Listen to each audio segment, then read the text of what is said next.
हिंदवी स्वराज्य संस्थापक छत्रपती शिवाजी महाराज यांना शिवजयंतीनिमित्त जय हिंद लोक चळवळ सांगली जिल्हा व सर्व धर्म समभाव अंध अपंग सेवाभावी संस्था यांच्या संयुक्त विद्यमानाने शासकीय अपंग शाळेमध्ये अपंग विद्यार्थ्यांना फळे वाटप, मिरजमध्ये अपंग शाळेत फळ वाटप करण्यात आले। यावेळी सामाजिक कार्यकर्ते जहीर मुजावर आणि ज्येष्ठ सामाजिक कार्यकर्ते अशोक सिंग राजपूत काका यांच्या हस्ते फळ वाटप करण्यात आले। संयोजन अंध बांधव दावळ शेख, गोविंद पाटील, सालम नदाफ, रेहान अत्तार, साक्षी कणसे, कय्यूम पठाण, सावित्री तांबे, रंजना मगदूम, संगीता तांबे, श्वेता चौगुले, रुपेश यादव, भारत निकम, विद्या पाटील उपस्थित होते।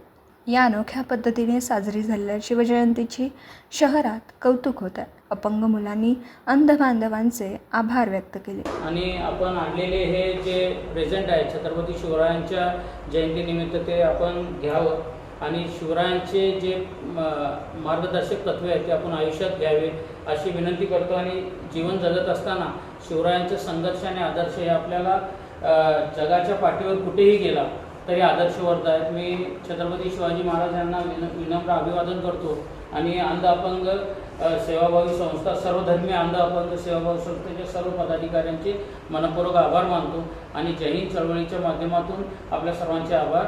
नमस्कार।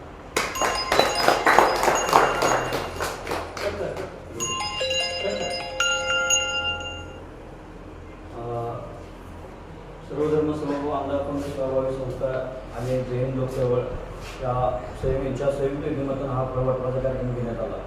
तर त्या जहीर मुजावर सर तसेच ओबीसी संघटनेचे अध्यक्ष आदरणीय राजपूत सर, अशोक राजपूत सर यांचं मी आभार मानतो। तुम्ही आमच्या विनंतीला मान देऊन कार्यक्रमासाठी आला। तसेच आमचे मी ज्यांच्या हाताखाली शिकलो याच शाळेचे शिक्षक म्हणून यादव सर, तसेच या निकम सर, तसेच या विद्यार्थिनीने पुढं चांगल्या प्रकारे शिक्षण घेऊन चांगले पदाधिकारी बनावं हीच एक शिवाजी महाराजांच्या जयंतीनिमित्त प्रार्थना करतो आणि थांबतो। धन्यवाद। दिवसभरातील घडामोडींचा आढावा घेण्यासाठी पाहत रहा N24 मराठी न्यूज चॅनल।